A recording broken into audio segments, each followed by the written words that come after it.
네, 여러분 안녕하세요. 반갑습니다. 시즌 가장 발빠른 소식을 전달해 드리고 있는 주식 사고 팔고 놀자 팁입니다. 어제 하락만큼 오늘 상승하진 못했습니다만 그래도 상승으로 돌렸습니다. 오늘 2.39% 상승했습니다. 2,000원 올랐고요. 85,800원에 장을 마감했습니다. 오늘 뭐 전체적으로 코스피나 코스닥 뭐 분위기가 썩 좋진 않았습니다만 아무래도 우리나라에서 또 확진자가 최대 확진자가 나왔습니다. 1,615명이 나왔어요. 그래서 뭐 오늘 진단 키트주들의 약진이 뭐 어느 정도 예상은 됐습니다만 그래도 생각보다는 그렇게 큰 탄력을 받지 못하고 대부분의 종목들이 꼬리를 달고 내려오는 그런 모양새를 보였습니다. 그 반면에 뭐 다른 종목들, 섹터들 같은 경우는 시작은 뭐 마이너스 뭐 음봉으로 출발했습니다만 시간이 지나면서 상승으로 돌리는 종목들도 꽤 많이 있었다는 것을 오늘 볼 수가 있습니다. 그러면서 당연히 뭐 다른 종목들이 올라가면서 이 수급이 또 다른 쪽으로 쏠리니까 진단 섹터에서 조금 더 빠지는 그런 또 모양새를 나타내는 하루였다라고 볼 수가 있을 것 같아요.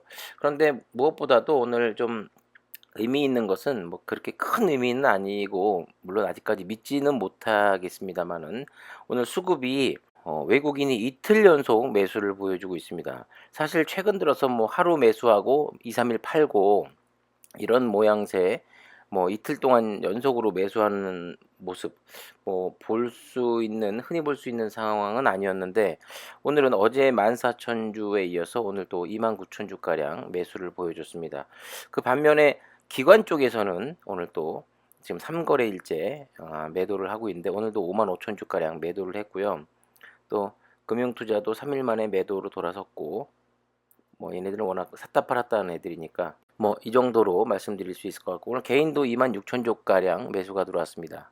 자, 시즌이 계속해서 뭐 1점 몇 퍼센트대 상승에 머물고 있다가 이 공시가 나올 때쯤 되면서부터 뭐 2%의 상승으로 좀 더 올라갔거든요.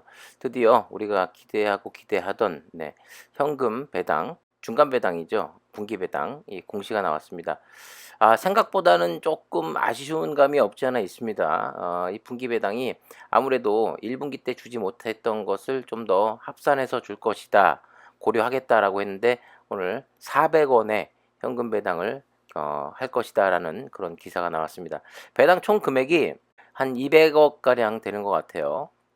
207억 가량, 207억 1,800만 원 가량 됩니다. 1,500원에 그 연말 배당이 있었는데 연말 배당 1,500원으로 잡으면 그것을 4로 나눈다고 하면 한 400원이 좀 안 되는 금액인데 대형 우량주에서나 볼 수 있는 삼성전자 같은 경우도 계속해서 1년에 4번 분기 배당을 실시하고 있는데 CGN도 이렇게 분기 배당을 한다라는 거 이번을 시작으로 계속해서 3692 1년에 4번씩 배당금이 나온다라는 것은 그래도 매력적인 부분이고 어쨌든 천 대표가 약속을 잘 지키고 있다는 것에 의미를 두고 싶습니다. 자, 그리고 뭐 최근 들어서 계속해서 이 델타 변이에 이어서 람다 변이 이야기가 나오고 있죠. 이 확산세가 심상치 않다고 합니다. 어떠한 그 의사가 이렇게 이야기했다고 하네요. 델타는 골칫거리고 델타 플러스는 드문 변이인데 진짜 걱정이 되는 건 람다 변이다. 뭐 이렇게 이야기했다라고 하는데요. 어쨌든 간에 WHO가 지정한 그 우려 변이에 속하진 않지만 이 치사율이 높아가지고 각국으로 이 퍼져나갈 경우 어쨌든 간에 큰 파급이 클 것으로 우려가 된다라고 이야기하고 있습니다. 올해 4월부터 이 페루에서 발생을 했다고 하죠. 전체 코로나19 확진자의 81%가 람다 변이 이 감염자인데 페루 지역에 치명률이 무려 9.3%에 달한다고 합니다. 상당히 높은 겁니다. 이 누적 확진자 뭐 207만 명이 넘는데 이 중 사망자가 19만 명 이상이라고 해요. 그러니까 지금 람다 변이가 남미를 중심으로 빠르게 퍼져 나가고 있고 이미 뭐 30개국 이상으로 지금 퍼져 나가고 있다라고 이야기할 수 있겠는데 어쨌든 간에 아르헨티나라든가 이런 남미 쪽, 페루 쪽은요. 이 람다 변이가 지배종으로 자리를 잡기 시작했다고 합니다. 감염률이 무려 37%가 넘어가고 있다고 하는데 어쨌든 간에 뭐 지금 유럽이라든가 미주 지역에서는 그렇게 심각하게 받아들이고 있는 입장은 아니고 그리고 WHO도 뭐 관심 변이 정도로만 등록을 했다라고 하는데 그렇게 되면 안 되겠습니다만은 어쨌든 간에 람다 변이가 이 델타 변이처럼 뭐 전 세계 100개국 이상으로 퍼져나갈 경우 이 치사율이 상당히 높기 때문에 지금 방역 체계가 완전히 무너져 버리고 또다시 전 세계가 패닉에 빠져버리는 그런 사태가 충분히 올 거라고 저는 보고 있거든요. 그렇기 때문에 이 람다 변이의 확산 추이 계속해서 여러분들이 관심을 갖고 좀 눈여겨봐야 될 부분이 아닌가 생각이 됩니다. 하지만 이 무서운 것이 칠레 같은 경우 인구의 58% 이상이 백신 접종을 마쳤음에도 불구하고 확진자 중 3분의 1이 람다 변이 감염자인 것으로 나타났다라고 하고요. 그리고 이 백신의 중화 반응을 3배 이상 감소시켜 가지고 예방 효과를 떨어뜨린다는 결과가 나왔다고 합니다. 어쨌든 간에 뭐 이런 람다 변이의 확산이라든가 이런 새로운 변이의 등장이 뭐 진단 키트주들에 있어서는 어쨌든 간에 호재로 작용하는 것은 사실이기 때문에 네, 끊임없이 계속해서 체크를 해야 될 부분이고요. 남미 쪽에서는 람다 변이가 무서운 지배종이 돼 가고 있는 가운데 이스라엘에서는 이 확진자 급증에도 규제를 또 완화했다는 그런 소식이 들려오고 있습니다. 참 그만큼 뭐 돈이 많고 백신 접종률이 상당히 높긴 합니다만은 최근 들어서 이스라엘 같은 경우도 확진자가 굉장히 급증하고 있죠. 그런데 또 불구하고 이 백신 이 부스터샷 얘기도 나오고 있는데 뭐 결과적으로 뭐 봉쇄를 완화했다라는 것보다는 14일의 격리 기간을 7일로 단축했다라는 그런 이야기입니다. 이스라엘 같은 경우도 확진자가 이 백신 접종률이 상당히 높으면서 급격하게 줄어들었습니다마는 다시 델타 변이의 확산으로 다시금 확진자가 늘고 있는 상황에서 미국과 이스라엘 같은 경우는 이 부스터샷 얘기가 굉장히 그 수면 위로 많이 떠오르고 있거든요.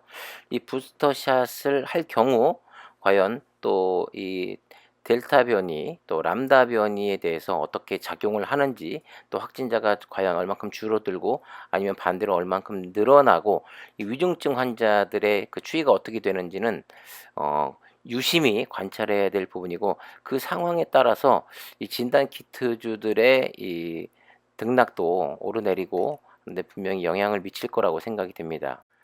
자, 오늘 또 짐 매트릭스가 이 수출 허가 이 유럽 인증을 획득했다라는 그런 기사가 났습니다. 40분 만에 변이 확인이 가능하다고 하는데요. 이 기사를 보고 오늘 좀 찾아보니까 짐 매트릭스 같은 경우는 주가가 한 5% 정도 상승을 했습니다.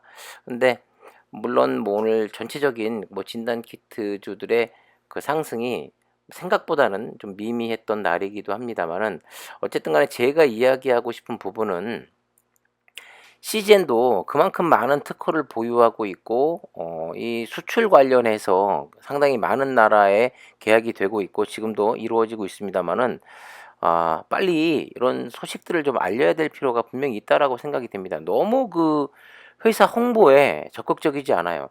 특히 얼마 전에 있었던 그 모바일 스테이션이라는 그런 그 컨테이너 박스 같은 그 그림 여러분들 보셨던 기억이 나실 텐데 빨간색으로 포장이 돼 가지고 그 조만간 뭐 아랍에미레이트 쪽에서 이런 뭐 좋은 수출 계약 공시라든가 이런 뉴스가 전해질 것 같긴 하거든요. 그런데 좀 더 이 수출 공시 관련해 가지고는 좀 더 적극적인 이 홍보를 좀 해 줘야 다시 한번 이 시장에서 좀 관심을 받는데 좀 일조를 할 거라고 좀 생각이 됩니다.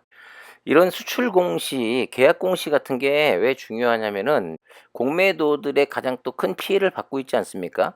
그러기 때문에 예를 들어서 뭐 백신의 효과가 뭐 델타 변이와 뭐 람다 변이 이런 거에 뭐 효과를 탁월하게 입증할 수 있다. 이런 공시가 나올 때마다 이런 뉴스가 나올 때마다 공매도 세력들은 하락에 베팅을 하기 때문에 계속해서 공매도를 치고 사실 뭐 1, 2% 아니면 보합에 머물 주가가 이런 공매도 세력 때문에 뭐 5%, 뭐 6, 7%그 이상의 큰 하락을 맞게 됩니다. 찍어 누르고 계속해서 내려가야 돈을 버는 구조이기 때문에.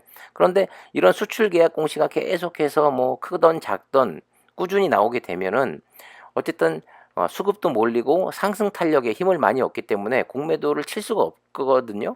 그러니까 되려 주가가 계속해서 높아지면 어느 한계점에 다다라서는 어느 정도 공매도를 쇼커버 할 수밖에 없습니다.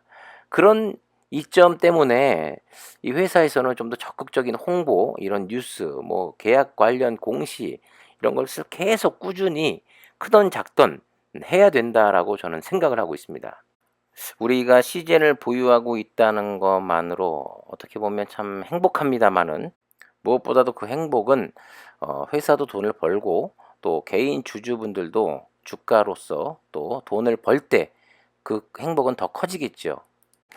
어쨌든 계속해서 이 숫자가 찍히고 있는 회사 아니겠습니까?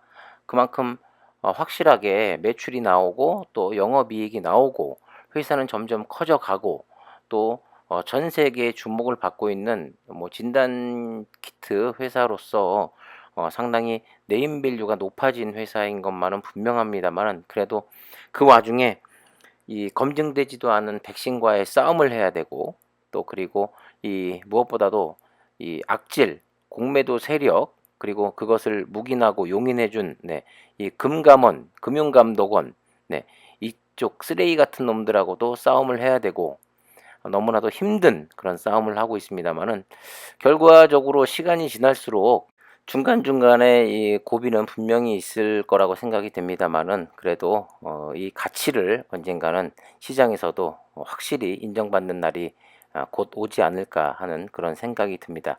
하루하루 힘들게 우리 싸우고 계신 우리 주주분들도 힘내시고 화이팅 하시고요. 과연 이번 주에는 9만 원을 돌파할 수 있을지 간절한 마음으로 기다려 보도록 하겠습니다. 자, 구독과 좋아요, 알림 설정 부탁드리고요. 지금까지 주식 사고 팔고 놀자 TV였습니다. 감사합니다.